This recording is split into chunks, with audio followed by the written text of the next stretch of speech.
Hey folks, we're back with Mr. President. This is going to be our continuation of Activation Phase 2, and we'll see how far we get today. I want to address a couple of corrections that were pointed out in the comments.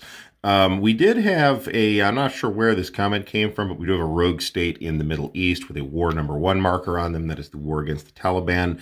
I'm not sure where the correction came from because it was like that. I did remove a Chinese influence, but forgot to track it down. So there are currently 5 Chinese influence on the board and not 6. And as pointed out in previous episodes, we made a couple other errors that I sort of accounted for, or am choosing not to, just to keep this moving. But I would encourage you to check the pinned comment on this video, which I will update with any corrections that I need to make for next episode as this comes out. So let's get started moving over to the turn record track, and we're going to move down to the terror or chaos action. And let's take a look and see what that looks like. So this step, I'm just going to roll a d10. And if I get a 1 to 5, I have a terror act. And if I have a 6 to 10, I do the chaos procedure. So let's see what we get here. And we have an 8. So we do a chaos procedure. So let's see what that looks like. So I will just pretty much go down through the checklist here. Increase the conflict status track for a random conflict D10 by 1 box. If that causes war, set up the new war and make the initial war progress checker. So let's see which conflict track we are going to adjust in that way. That is a 4. And number 4, we can see, is Russia-Ukraine.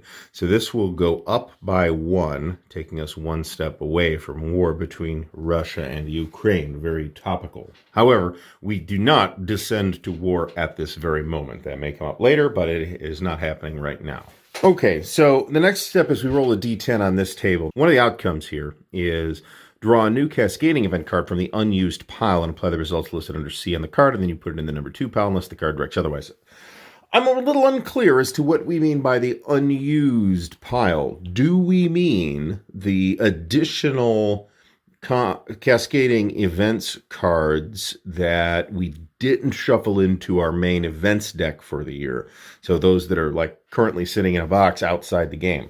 That's possible, but that unused events is not listed in the index. There is no unused pile listed in the table of contents. After conducting a search of the scenario book, the governing manual, and the flip book, there's no actual discussion of, and then set aside the remaining terrorism or cascading events into an unused pile, and you may bring those into the game at a later time. So this is the first occasion in the flip book that I've seen that mentions this.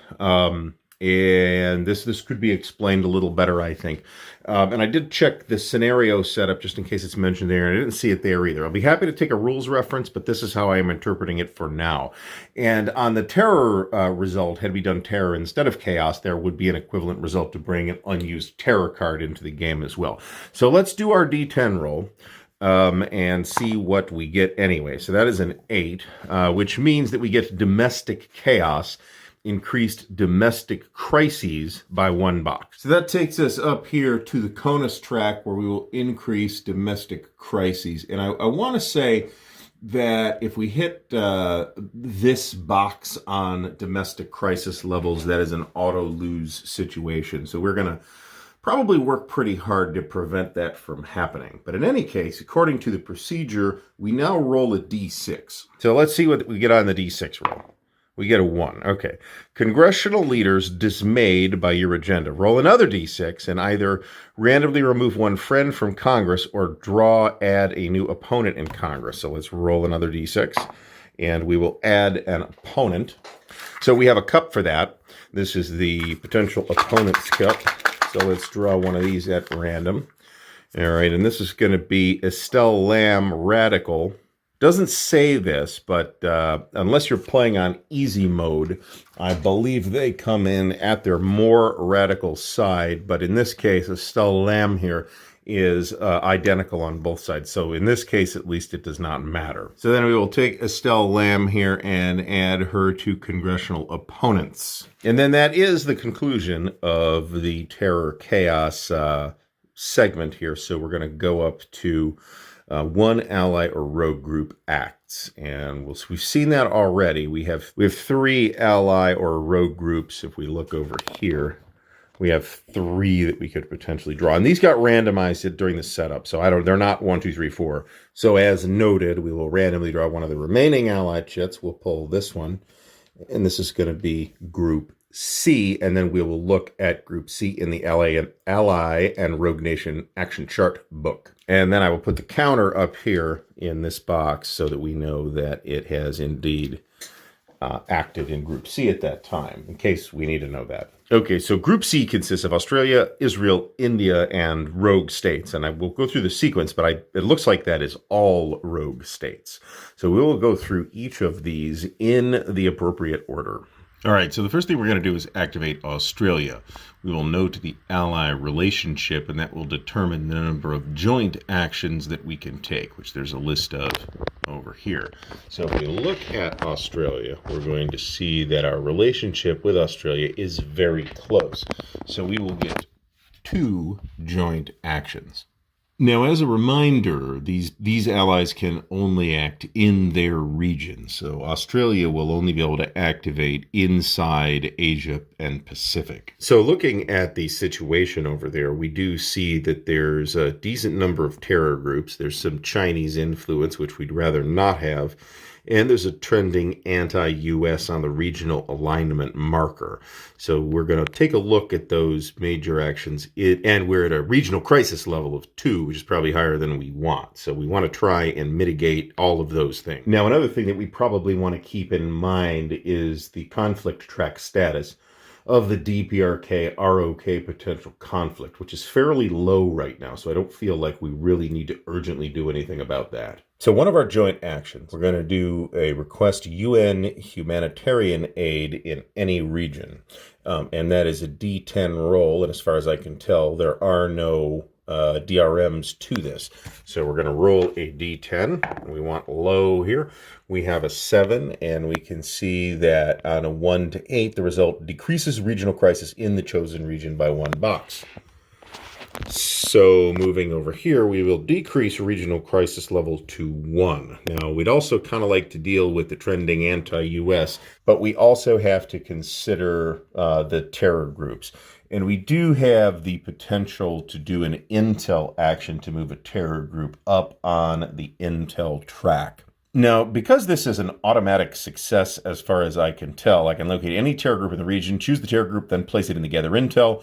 Or if they were already on intel, move the group to the next box on the intel track. So that's what we're going to do. We're going to move this terror group 2 up to the locating box in Asia Pacific. And that actually makes them vulnerable to drone strikes as well as an actual special forces raid that we've seen before.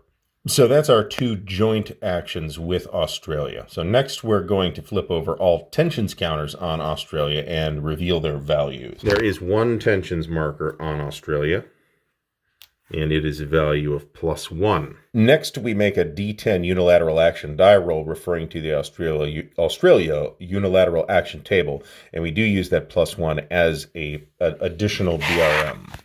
So let's see what other DRMs we have. -1 if no tensions counters on Australia, which does not apply. +1 per tensions value, we do have a +1. +1 per level 3 or 4 terror group in Asia Pacific. And there are level 1s and 2s, but no 3 and 4s. +1 if 3+ tension counters are on China. I'm not even counting them. China has, as you can see, a crap ton of tension markers. So we will take that +1. And we get +1 per current war, including U.S. forces. So that is a +1 for the tension, +1 for the war against the Taliban, and another +1 because there are 3+ tension counters on China. So we're going to roll a D10, and we're going to add 3. And we got a 1. So we got a 4 total.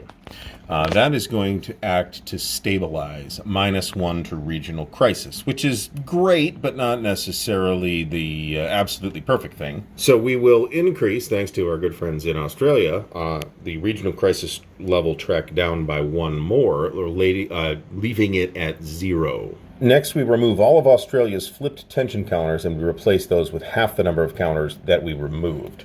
Now, Australia only has the 1, so we're going to remove it and put back half of 1 rounded down, which is 0. So Australia now has no tension markers. And that used tension marker will just go back in the pool, which will kind of miss up a little bit.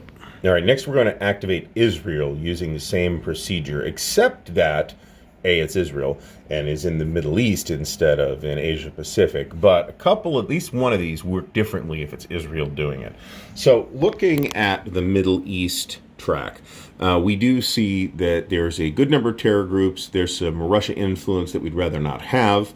And I see there's a flipped over tension marker on Iran.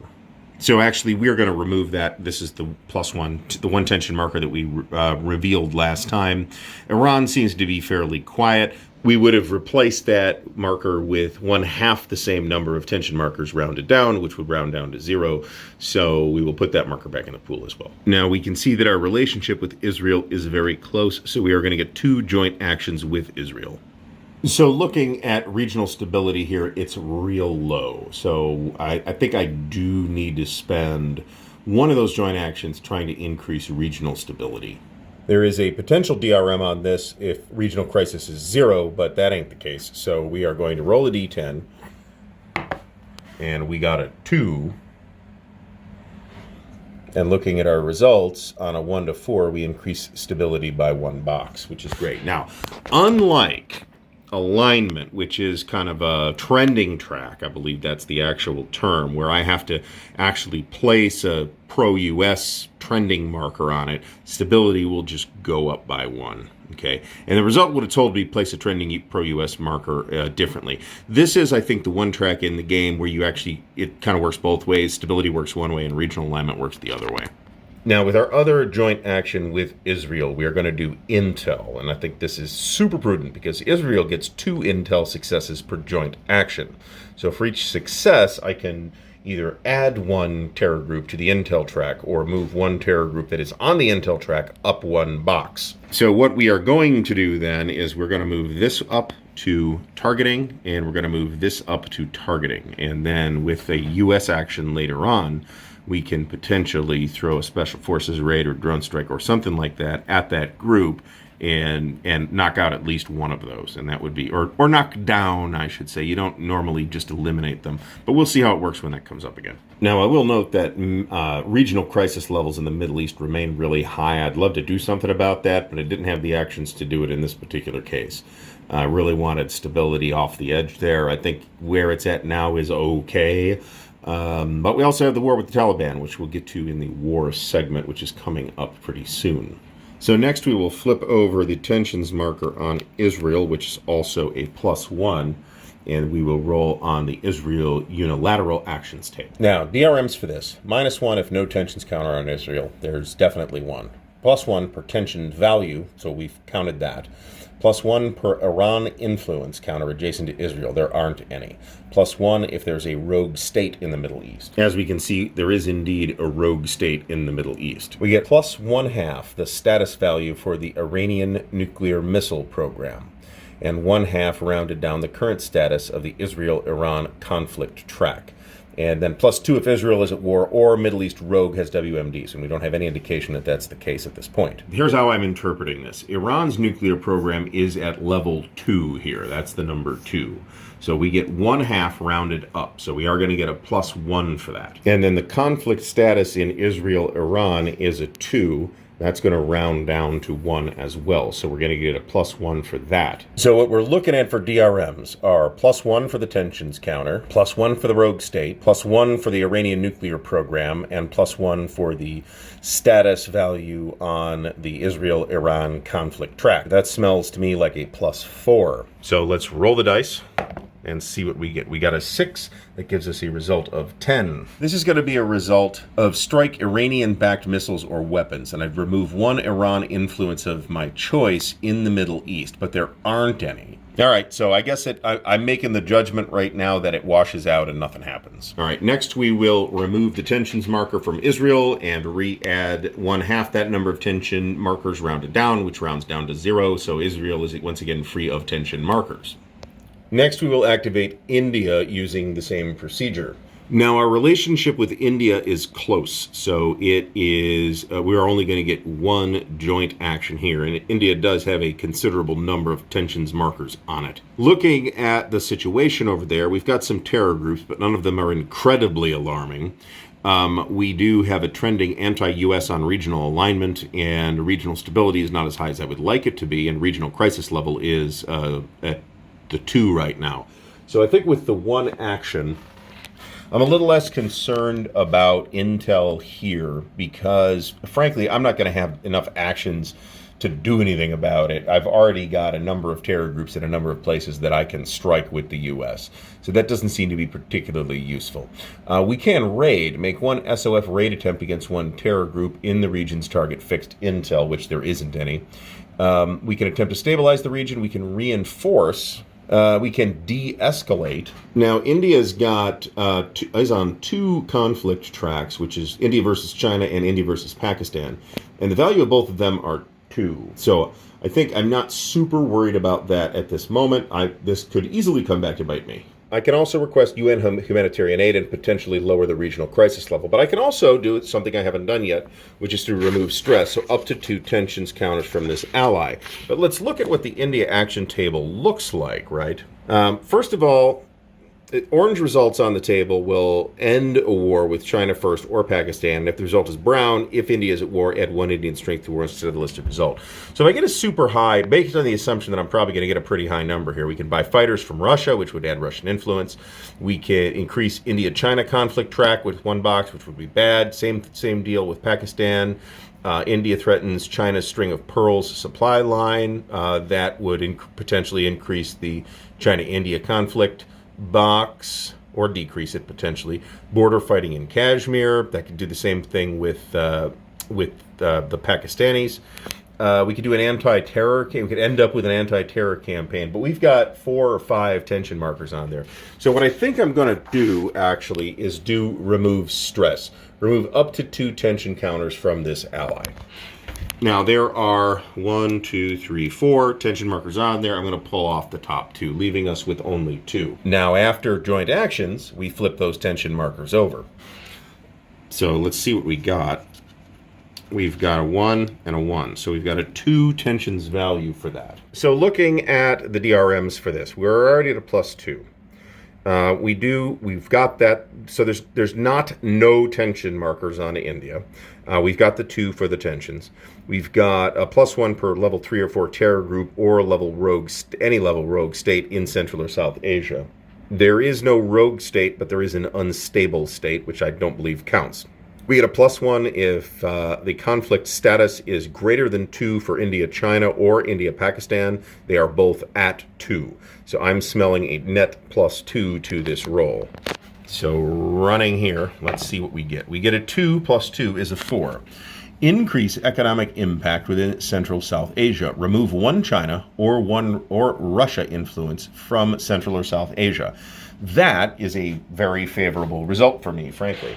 All right, so Russia has. This is a good choice, right? I mean, I could pick either one. I could say Russia, and Russia is less friendly to me than China. China is reasonably positively disposed toward the U.S., and Russia is not. Russia's economy is not in great shape. China's economy is in okay shape and getting better. They're both actually improving. I am going to remove the Russian influence here. And remembering what I forgot to do last time, I will then lower Russia influence by 1 over here, since screw the Russians. So we have 2 tension markers on India, which now come off. And I will replace it with 1/2 that same number of tension markers rounded down to put 1 on India. Next, after Australia, Israel, and India, we go to the Rogue State Action section and determine what actions each game-created rogue state performs immediately, from highest to lowest level rogue state. So there are a couple of unstable states floating around the map, actually quite a few unstable states floating around the map, but we only have 1 rogue state, and that's the Taliban.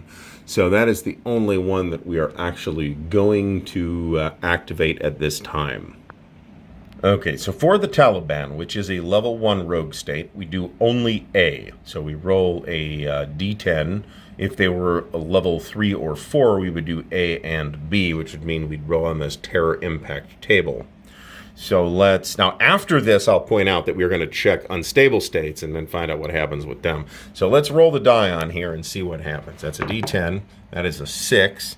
That is going to give us a +1 strength. Okay, so on the war track with the Taliban, we're going to pull off the 8 and replace that with a 9. Now, this is currently a stalemate, so the next activity, which I'm about to show you, will not apply.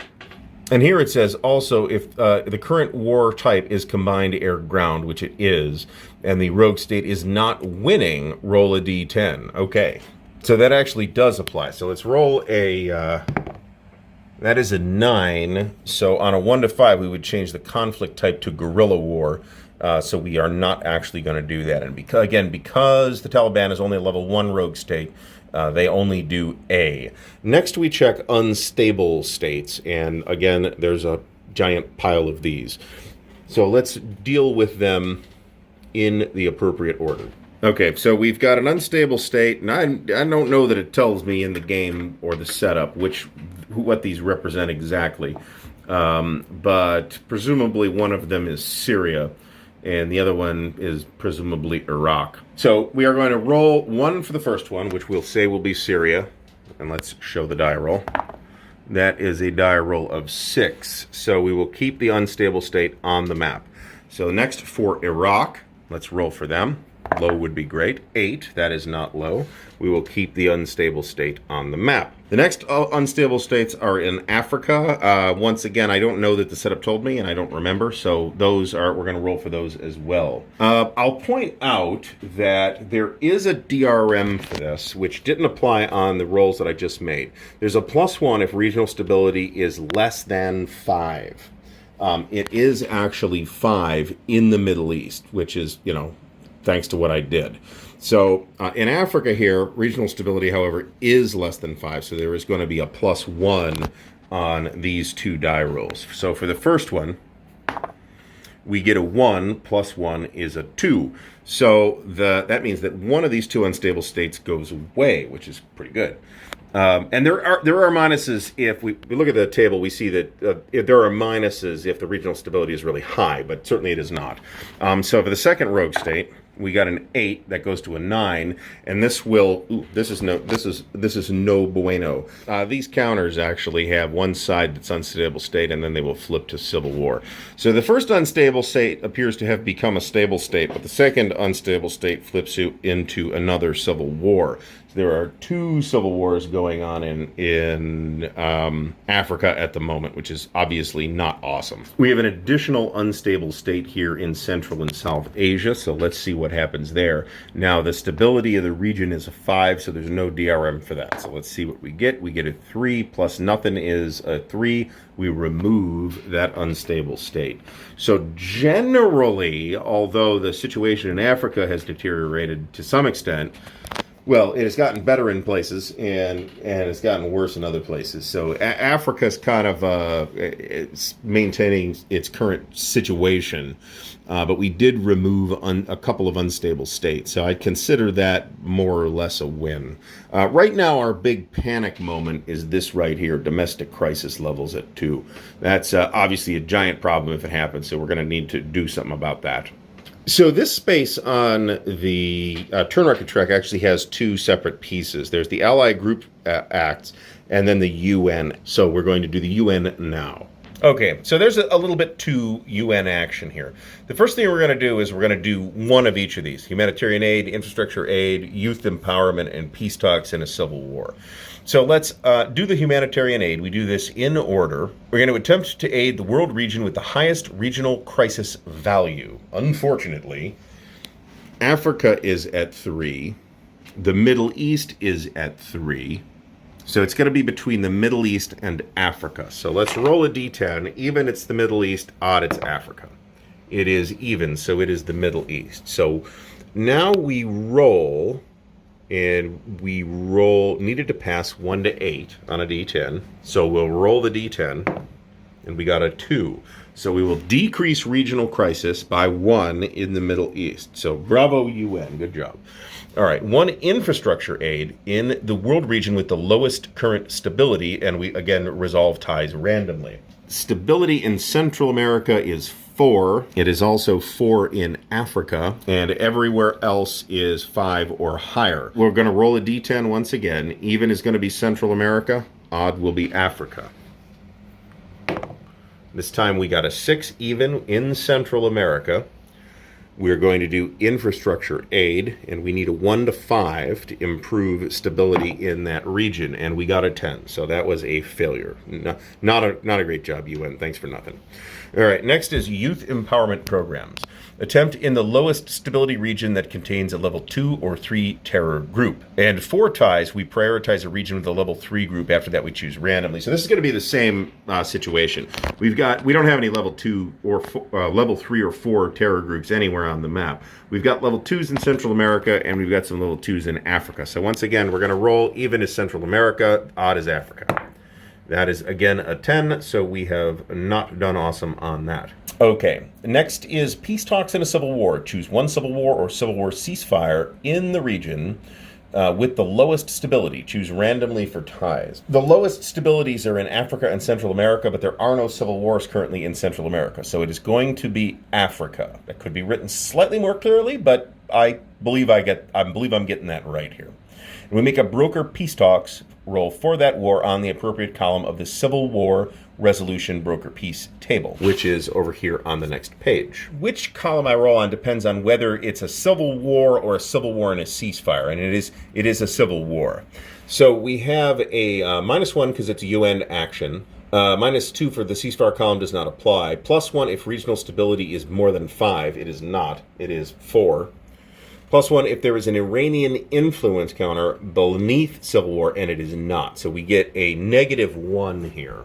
So let's roll our up and see what we get. We had a 3, which is going to give us a net 2. Ceasefire. Replace civil war counter with 1 civil war ceasefire.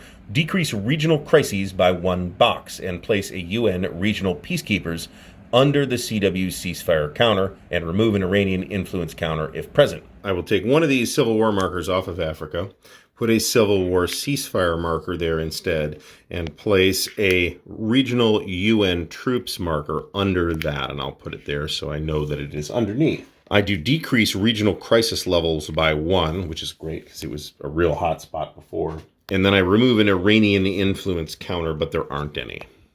So next I can perform up to 2 US-initiated UN actions, but these cost action points or UN goodwill counters, and I don't have any goodwill counters available.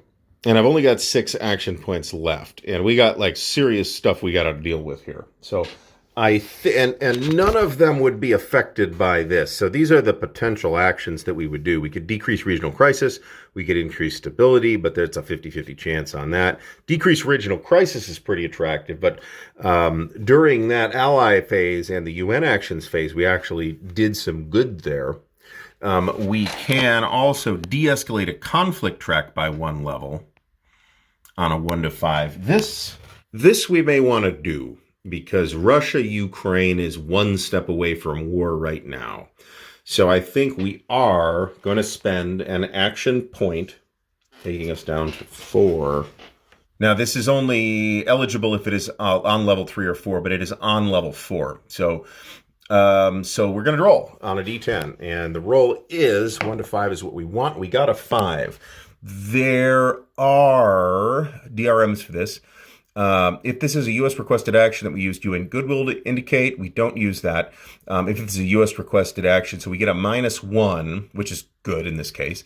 And if it is U.S. requested action, value in the upper left of world opinion of the U.S. box. World opinion of the U.S. box is actually is a null right now, so that does not make any difference at all. So we have a net result of 4, which does, in fact, decrease that conflict track by 1 level. So Ukraine versus Russia is actually going to go down 1, and we will remove 2 tension markers from each side. However, Russia does not have any tension markers on it at the moment, and I'm not at all clear on where I would make that modification to Ukraine. because Ukraine doesn't have a box anywhere, right? Am I missing it? That's not impossible. I have, in fact, been dumb on occasion before. But logically, it would be in Eastern Europe, and there is no such track in Eastern Europe. So it sounds like that last step of removing tension markers is also a wash and nothing happens. All right, so now we will be moving ourselves down to out of that box, since we finished UN acts, into 3 domestic actions, which is actually good because, boy, we really need to do some domestic actions. The way this reads is that I can perform any 3 actions from the domestic actions card or the presidential actions card if they are domestic in nature. And fortunately, the ones that are on the presidential master action card are listed as being domestic or diplomatic, and I guess there's an any here as well, but we don't need to do that. What we really need to do first with our 3 actions, this is another one where we can get an action point back if we need to. We will address a domestic crisis before they can cause a domestic failure or create a lingering domestic issue, which we don't want to do. Maybe I'm making an assumption that this is a bigger problem than it is, but I'm still going to attempt to address it with 1 action. So with the first of the 3 actions, we are going to have, I would say, the vice president take this address a domestic crisis action. And I'm not sure if I can perform this action more than once. I'll have to check that because I thought no, but I might be misremembering that. So we'll check that before we do it a second time, if we need to do it a second time. So this is a D10 roll. We get a -1 address domestic crisis, DRM, if we have that as our number 1 POTUS or cabinet focus. And we do not. It is priority number 5. And we do have a ±3 maxed DRM on this one. I believe that's not a general rule. It's specific to tables. On some other roles, it's a ±2. I may have missed one of those in the past, but I'm not going to go back and check it now. All right, so we get a -1 if we have domestic focus POTUS attribute, which we totally do not. -1 if public approval is 60% or higher. It is not. And plus a DRM from the current box on the LDI track. So the LDI track is lingering domestic issues, and we only have 1, so it's a 0 on that. So the actual role here is a cabinet effectiveness check. Now our cabinet effectiveness is a 4.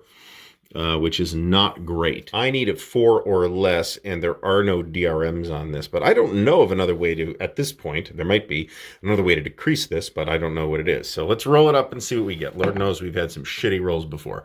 All right, that one actually works. That is a pass, since it is a 4 or less, and we know it's a 4 because it's less than the number on the cabinet effectiveness track's current position.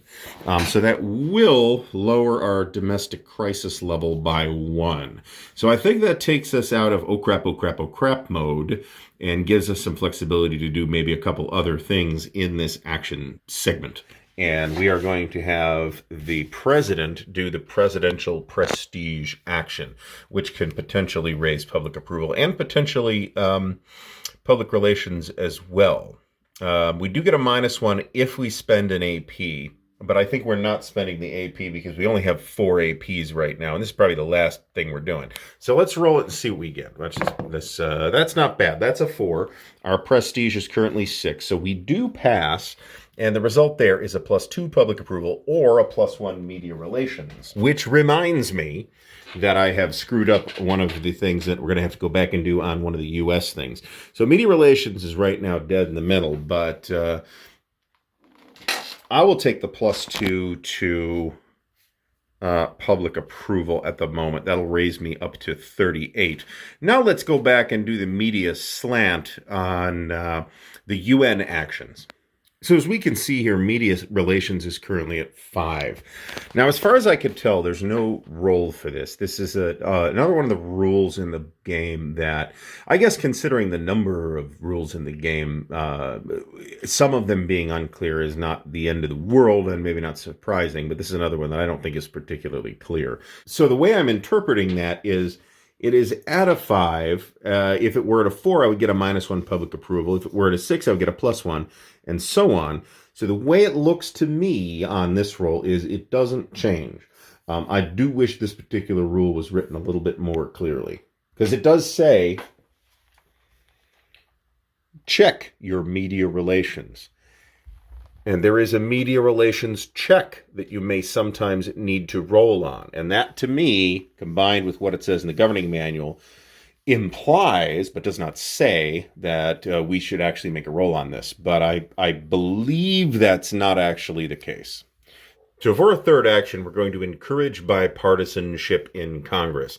And this does cost an action, which will be our last action, plus an action point, which will lower us to 3 action points remaining. Now, what do we got left here? We got draw a chit, war progress, and then any 4 diplomatic or military actions. And then U.S. state of the economy impact. And then that will wrap up activation phase 2. So nevertheless, I think we really need to do this if we want to actually get our legislation passed. So that is a D6 roll. Let's see what we get. We got a 1. And that means that move, we don't have the moderate influence POTUS attribute. So that's 2 or less. We will move bipartisan cooperation counter right 1 box on the bipartisan cooperation track, which puts us in conciliatory. So we actually have a chance to try and buck for some of this legislation in a future round. All right, so that takes us down to a draw 1 chit segment. So let's see what we get here. Whoops, that's the one that came out. Okay, we do draw 1 crisis card. And unlike some of these, where we could potentially pull more than 1 card, we can only pull 1 here. All right, Russian attack sub forced to resurface in Canadian waters. Place 2 tensions counters on Russia and Canada and 1 tensions counter on NATO. Okay, so let's do that first. Okay, now we roll a D10 and add the value of the Russia-NATO track to the result. The value of the Russia-NATO track is currently at 1. So let's see what we get. We actually cooled that track down a little bit. Let's see what happens. All right, that's a 2, and we add the 1 to it, so we have a 3. Canada returns sub and crew after brief detention. Remove 1 tension counter from both Russia and Canada, so I'm not going to show that on camera, but I will do that, even though they're the ones that I just placed. In both cases, those are actually the same counters I just put down because neither country had tensions prior to this card coming up. That does leave Russia with 1 remaining tensions counter. And then this goes into the discard pile. Okay, and I will then put that crisis chit over here. And we'll move down to war progress for wars and civil wars, which is a thing that we have not yet seen. Okay, so in the war progress segment, we will see what happens with each civil war in ceasefire and actual war that is taking place at the same time. So I guess it doesn't tell you to do this in a particular order. So we're going to start with the civil war in the Middle East. So this is actually the same table that we have already seen in the UN action segment. And for this civil war in the Middle East, there's no ceasefire, so we're going to roll on the civil war column. Now, DRMs is -1 if it's a UN action, or you spent 1 AP or UN goodwill, and we didn't. -2 if there's a UN regional peacekeepers counter under the civil war ceasefire counter, and there isn't. +1 if a regional stability is less than 5, and a regional stability is exactly 5. And +1 if there's an Iranian influence, which there isn't. So let's roll a D10 and see what happens. Ooh, 10. Okay. So that is, with no DRMs, that is a fighting intensifies plus refugee crisis. +1 to regional crises, then refer to the possible refugee crisis of the regional master crisis table and determine the results depending on the location of the crisis. Okay. So first of all, let's kick Middle East crisis level all the way back up to 3 again. And then we're looking in world charts for WD1, which is regional major crisis table. So for a game that's so really clear in a lot of places, this is another one that's a little bit weird. So +1 to regional crisis, which we did. Then refer to the possible refugee crisis results of the regional major crisis table. So that is this section here. The region is okay. If the region is in the Eurozone, there is no refugee crisis. If it's in Eastern Europe, Africa, or the Middle East, the expanding crisis, and it's in the Middle East, creates a flood of refugees fleeing to Southern and Western Europe. Make a stability test for the Eurozone. So let's roll that. Eurozone stability is a 6 right now, which is pretty good. I don't know that there are any DRMs to this. We have rolled a 3, so we have passed.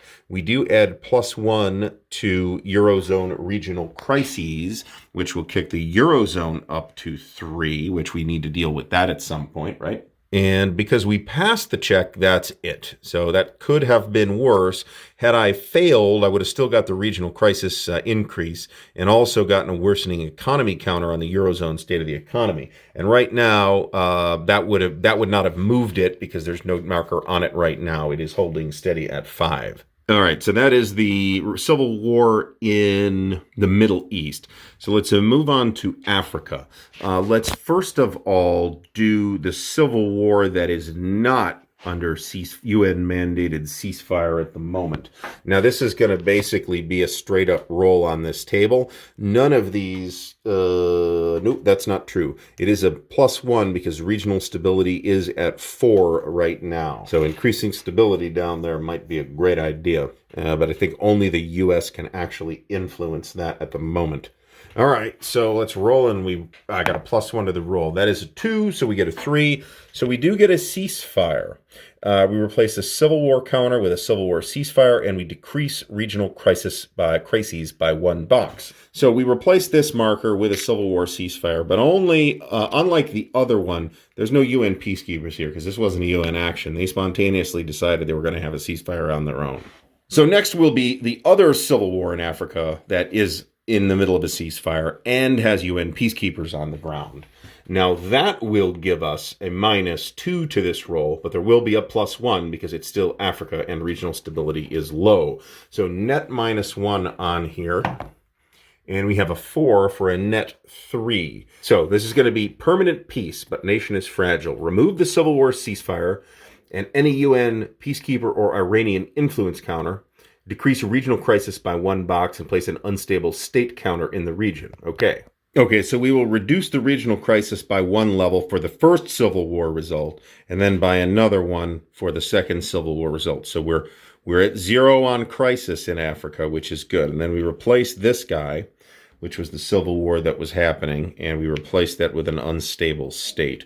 And I'll notice that unstable state just flips right back over into civil war pretty readily. That does take care of Africa, and that was not an absolutely optimal result, but it wasn't too bad. Now, we do have a civil war up here in Eastern Europe, and our stability up there is a 5. So the only DRM that will apply there is, there are no DRMs that apply there because it's not a UN action. There's no peacekeepers because there's no ceasefire. So we're going to roll on the first column, and that's going to be a D10 roll once again. And we got a 6 here. 6 means fighting continues, no further effect. Okay, so that is all of the civil wars that were taking place at the moment. But we now have an actual war over here on the conflicts track, which is the U.S. versus the Taliban. So let's see how that works. So I believe we're going to go to determine strength for the U.S. side. We're going to total the strength from all U.S. units in the war's region plus carriers in the region or in CVBG deployment zones. So here in the Middle East, we have the Air Force, the Marines, Special Ops, and Intel Advisors, which don't get any points. So we have 7 points right there.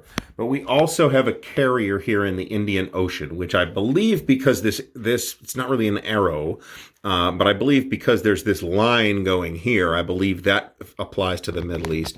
And for that matter, I believe that this one, USMC and a carrier in the Mediterranean, applies to the Middle East too. So that gives us 3, 3, and 1 for 7, plus 2 for the carrier in the Indian Ocean, and then plus another 2 for the carrier in the Mediterranean. Marines have a combat strength of 3 if in the war's region, but a combat strength of 2 if attacking from a carrier group. So they are in this case. So the Marines do count, but they count for a little bit less. So we have 7 points for the troops on the ground, 4 points for the carriers, and 2 points for the Marines. That gives us a total of 13 points. Now we determine the odds. Now, unfortunately, the defender's strength is a 9. So that is, if this goes down to 1-1, which, unless it's going to tell me otherwise, is what I'm going to make the assumption. Roll a d10 and then roll on the combat table, WCT1, which is presumably in this book. And we are on a combined air-ground war, so we're going to use the top row here. Now, it also says 1-1 or less and then 1-1. So I'm going to take ourselves as going on 1-1 here. And these look pretty bloody. So here are the DRMs for this roll. And we're using this brown section because it is a combined air-ground war. If U.S. war, and it is, and U.S. FNI counters in the region, then plus or minus 1. FNI in this context is focused national intelligence. So I'm going to take that as a plus 1. If U.S., China, Israel, or Russia is the attacker or defender, plus or minus 1. So that's another plus 1. If it's U.S. war and there is a U.S. heavy counter in the region, plus 1. Unfortunately, as we can see, there is no U.S. heavy counter in the region. There is, however, a U.S. war and there is a U.S. Air Force counter in the region. If it is a U.S. or ally attacking, defending, and the total of Russia-China's combined influence counter is 2 or more, it's potentially a minus 1. So it is not. There was no China influence and only one Russia influence. All right, so here we go. And this is a D10, by the way. It actually says so earlier in the book. So we have a 6 plus a 3 for a 9. So we have an 8 plus. That means we go 1 right and both lose 1. But we also have an asterisk, which might mean something. We may have to make peace. Both sides are spent. We'll apply the move left or right. So attacking forces win. That'll go this way. Okay. And we apply loss results to the non-U.S. side by decreasing the strength of the marker by 1. So this 9, what that means is that 9 will go away and we'll go back to 8. This is already increased once or twice. So the U.S. does not lose forces. Game assumes that the U.S. replaces losses in a cost of support at home. When a U.S. loss is indicated, there is an immediate -2 public approval, and then make a relations with media check and an RWC check, and if I fail either or both, -1 to that rating. Okay, so the -2 to public approval is pretty clear, so that just goes down 2. So relations with media, I think this is an actual roll that may go down. So let's see what happens with that. That's a 4. That's less than the current rating of 5, so that is okay. We do have relations with Congress, which is currently at 6. So the public... Okay, so this does go down by 1 to a 5, which is not awesome. So Congress didn't like it, but the media does not seem to be particularly up in arms about it, about these combat losses in this war required to make this progress. Now, an asterisk result ends the war with both sides spent and ready for peace. And we ignore that on the initial war progress roll immediately after the war starts. We're assuming that happened before the game started.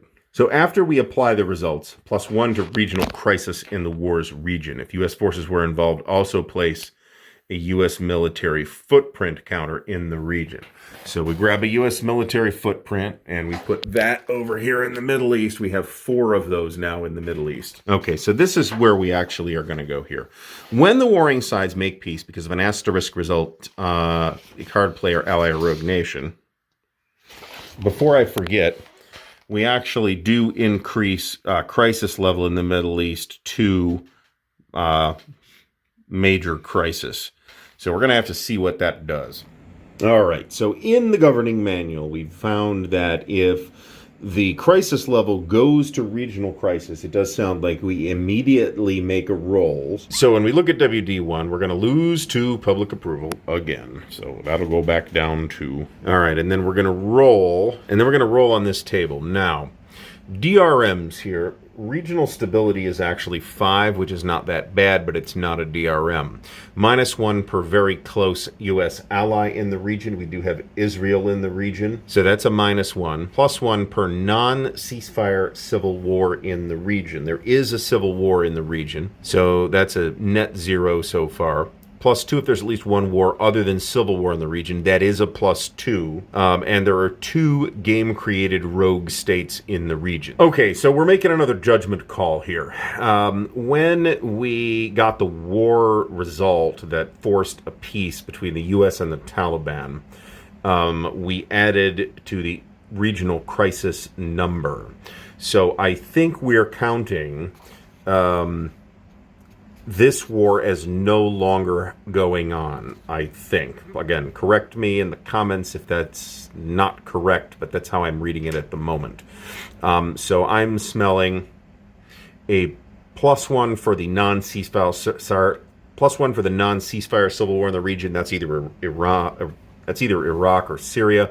But -1 for Israel, a very close U.S. ally in the region. So this is a net no DRMs on the roll. So I believe we want low, but I could be wrong. 7 is not that low. Terror network deploys.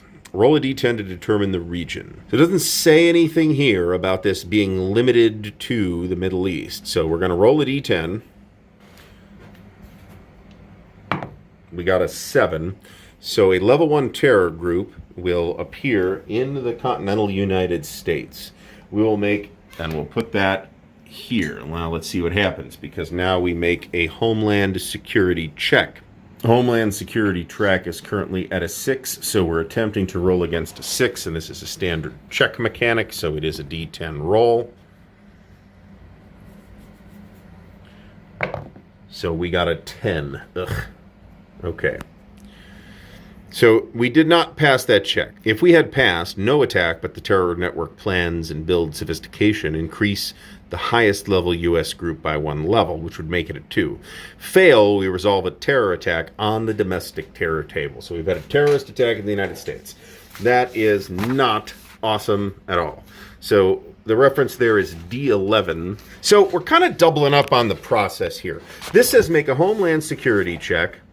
And if you fail it, then you resolve a terror attack on the domestic terror table. But then the domestic terror table tells you that you first make a Homeland Security check. And if you pass, then something happens. Okay? So I'm going to interpret this literally and say that we are once again rolling on domestic Homeland Security here. In this case, we've rolled a 5. That number is currently a 6. So we are good on that. We pass the check. So no domestic terror attack happens, but increase the domestic crisis level by 1 box because high terror alert levels and attack warnings have the population unsettled.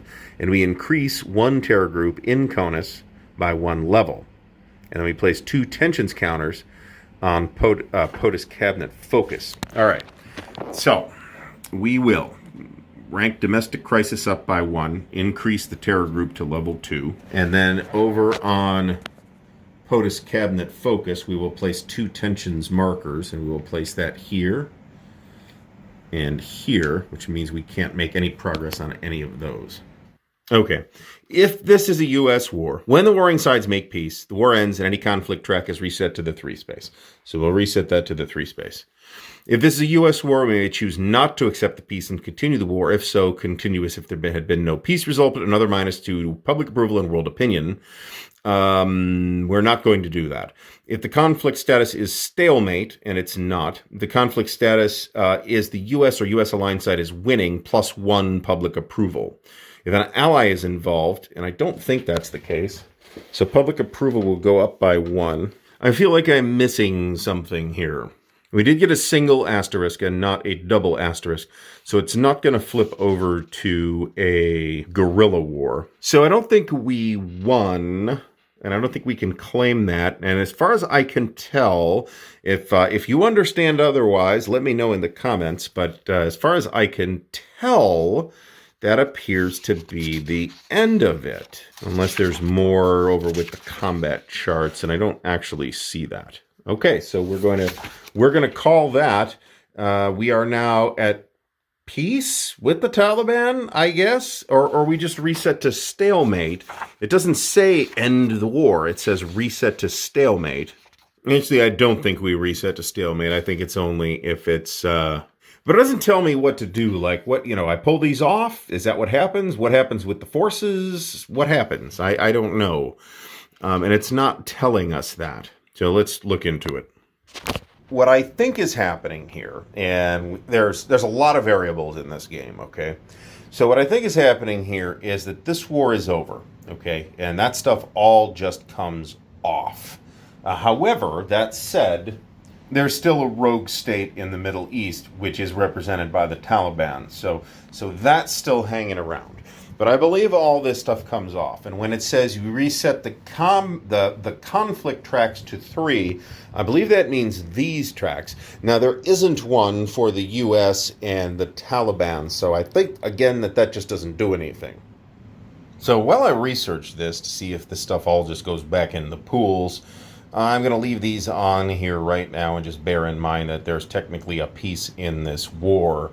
But I will take the war marker off of the rogue state in the Middle East, representing this war with the Taliban.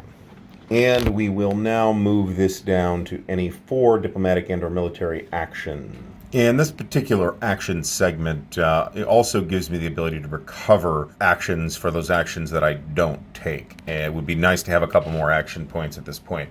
Action points do not carry over to the next turn, however, but we are not quite halfway through the turn. So with 3 action points remaining right now, I'm feeling a little lean on that. The first thing we're going to do, however, is roll to perform a raid or strike on a terror group. This is 1 action, and we can perform a Special Operations Forces raid on a terror group in a region that is going to be the Middle East.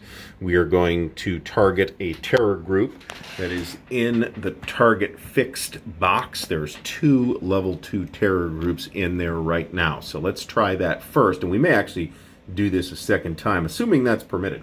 Okay, so we're in section WM2 of the World Charts book, and let's look at our DRMs on this. -1 DRM if there is U.S. Special Ops and a U.S. Intel counter in the region, and there is. -1 if there's a focused national intel in the region, and there is. -2 if it's UK, NATO, or joint ally raid in the Eurozone or Eastern Europe, which is not the case. It is not Israeli. It is not a level 3 or 4. And +1 if there's a combined total of 3+ Russia and or China influence counters or a base in the region. As we can see, there is only 1 Russia influence counter.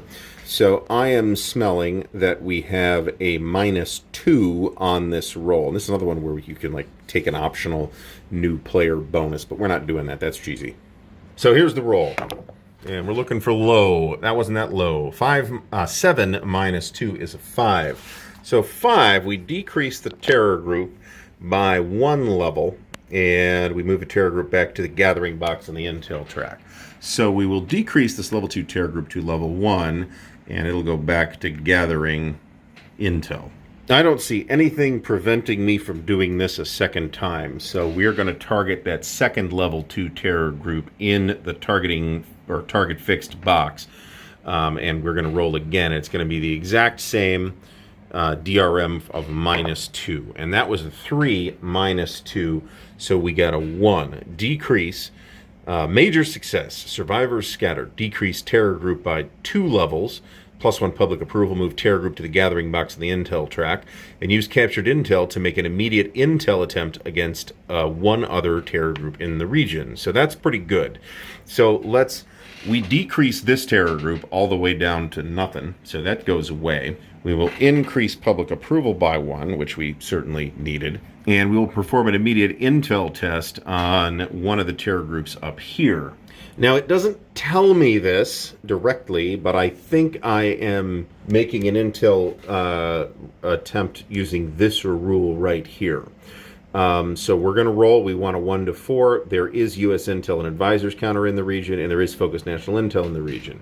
And this will move another terror group up 1 on the track. That's an 8 -2 is a 6, which is a failure. So that intel that we gathered from the persons that we captured turned out to be a bust.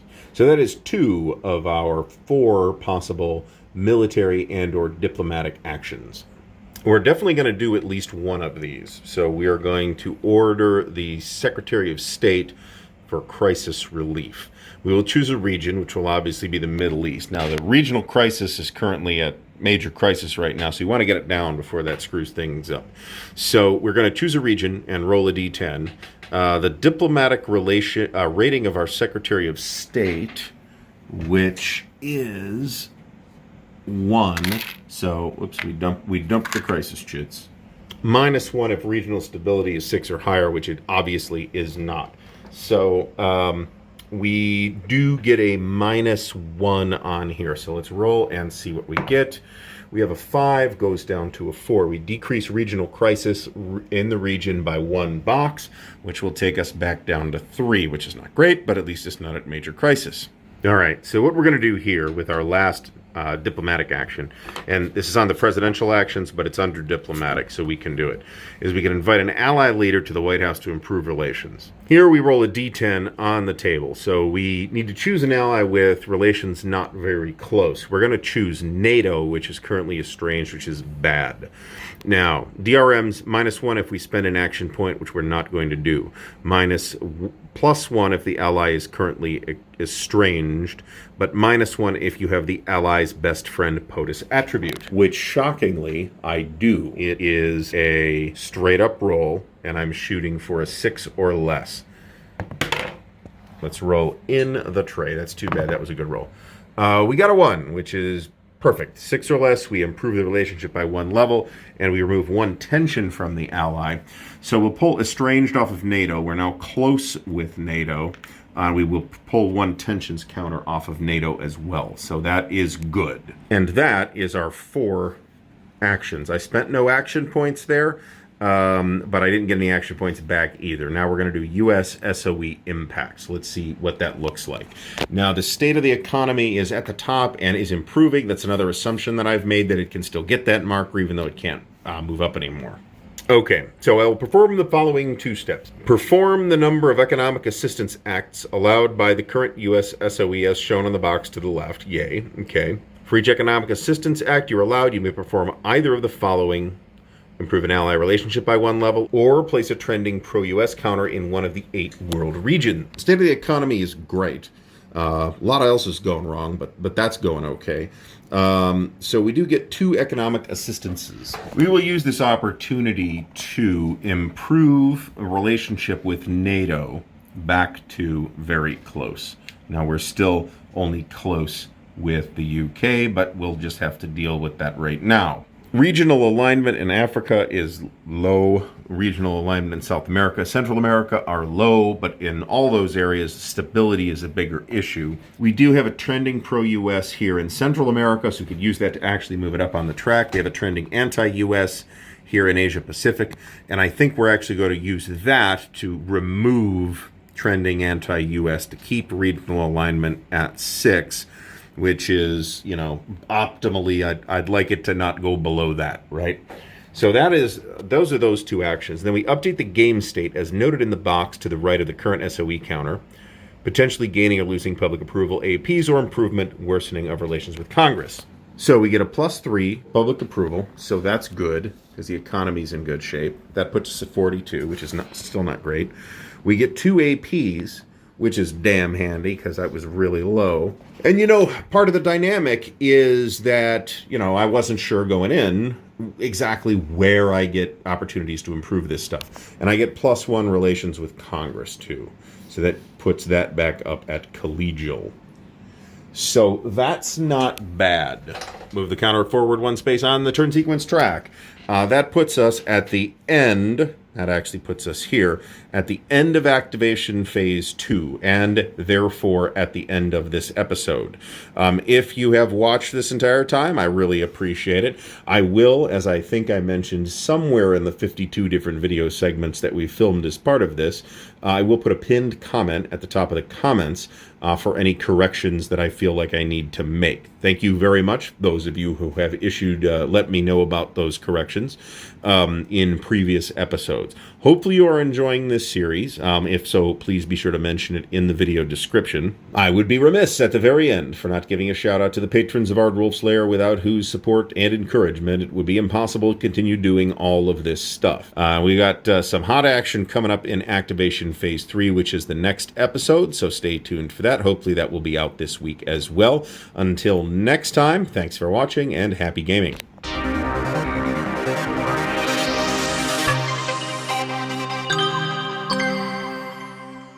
Whoops, we dumped the crisis chits. Something for the blooper reel.